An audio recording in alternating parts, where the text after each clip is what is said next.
The cause to how you're feeling isn't coming from your external reality. That is the ego structure playing victim.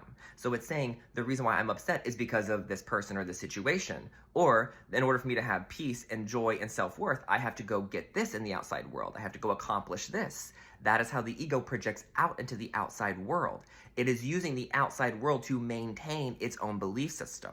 And so when you go back to childhood, right? Let's say you had angry parents or there was anger in your childhood. You now have anger in you, and there are ways in life in which you let that out, but you're justified that the outside world is causing you the anger. So you're in traffic, someone cut you off. You are justified that they did something wrong, and then you're allowed to be angry.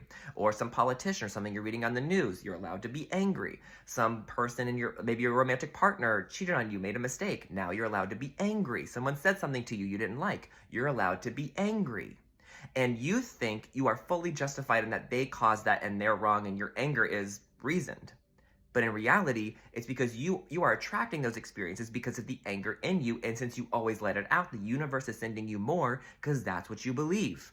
You believe that the world causes you anger. And so you are having situations and circumstances come to you to continue and perpetuate that pattern that you believe the anger is from something outside of you and you're allowed to let it out.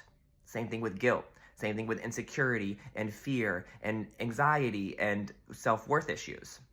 Because you could also use the example of abandonment and rejection.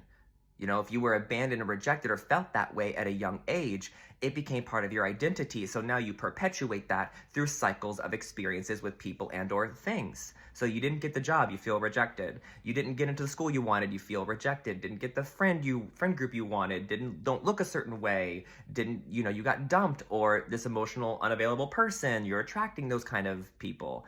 It's because you have that inside yourself. But the ego is going to say, see, I'm not good enough. Another example, I'm not good enough. Another example, I'm being rejected. Another example for me to be anxious and in fear and have uncertainty instead of faith.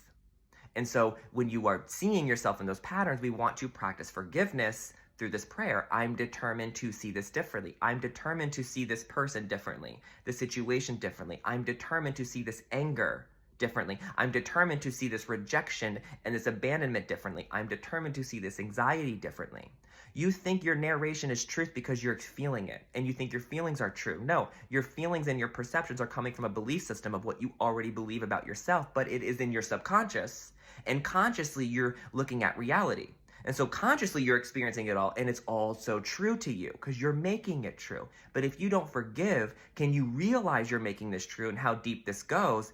And so through forgiveness, you can actually attract more peace because forgiveness protects you versus always justifying and doubling down that is the cause outside of me. You can cause peace instead.